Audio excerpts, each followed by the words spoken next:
നമസ്കാരം, കൊട്ടാരക്കര മീഡിയയിലേക്ക് സ്വാഗതം. ഭീകരാക്രമണം നടന്ന് 5 ദിവസം പിന്നിടുമ്പോൾ വീണ്ടും സഞ്ചാരികളെ കൊണ്ട് നിറഞ്ഞ പഹൽഗാം. 26 പേരുടെ മരണത്തിനിടയാക്കിയ ഭീകരാക്രമണത്തിൽ തകർന്ന പഹൽഗാമിലേക്ക് വേനൽക്കാലം ആസ്വദിക്കാൻ വിനോദസഞ്ചാരികൾ വീണ്ടും എത്തുകയാണ്. ഞങ്ങൾ നന്നായി ആലോചിച്ചിട്ടാണ് വീണ്ടും പഹൽഗാമിലേക്ക് വരാൻ തീരുമാനിച്ചതെന്നാണ് ആളുകൾ പറയുന്നത്. അപ്രതീക്ഷിത ഭീകരാക്രമണത്തിന് പിന്നാലെ മിനി സ്വിറ്റ്സർലൻഡ് എന്നറിയപ്പെടുന്ന ഈ മനോഹരമായ പ്രദേശം വീണ്ടും വിനോദസഞ്ചാരികൾക്കായി തുറന്നുകൊടുത്തു. എന്നാൽ ആക്രമണം നടന്ന ബൈസറൻ ഗ്രൗണ്ട് ഇപ്പോഴും അടച്ചിട്ടിരിക്കുകയാണ്.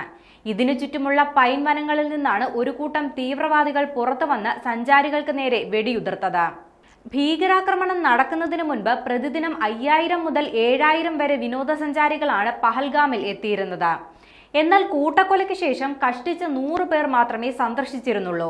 ഇത് പ്രധാനമായും ടൂറിസത്തെ ആശ്രയിക്കുന്ന തദ്ദേശവാസികൾക്കിടയിൽ തൊഴിലില്ലായ്മയെക്കുറിച്ചുള്ള ഭയം ഉയർത്തിയിരുന്നു.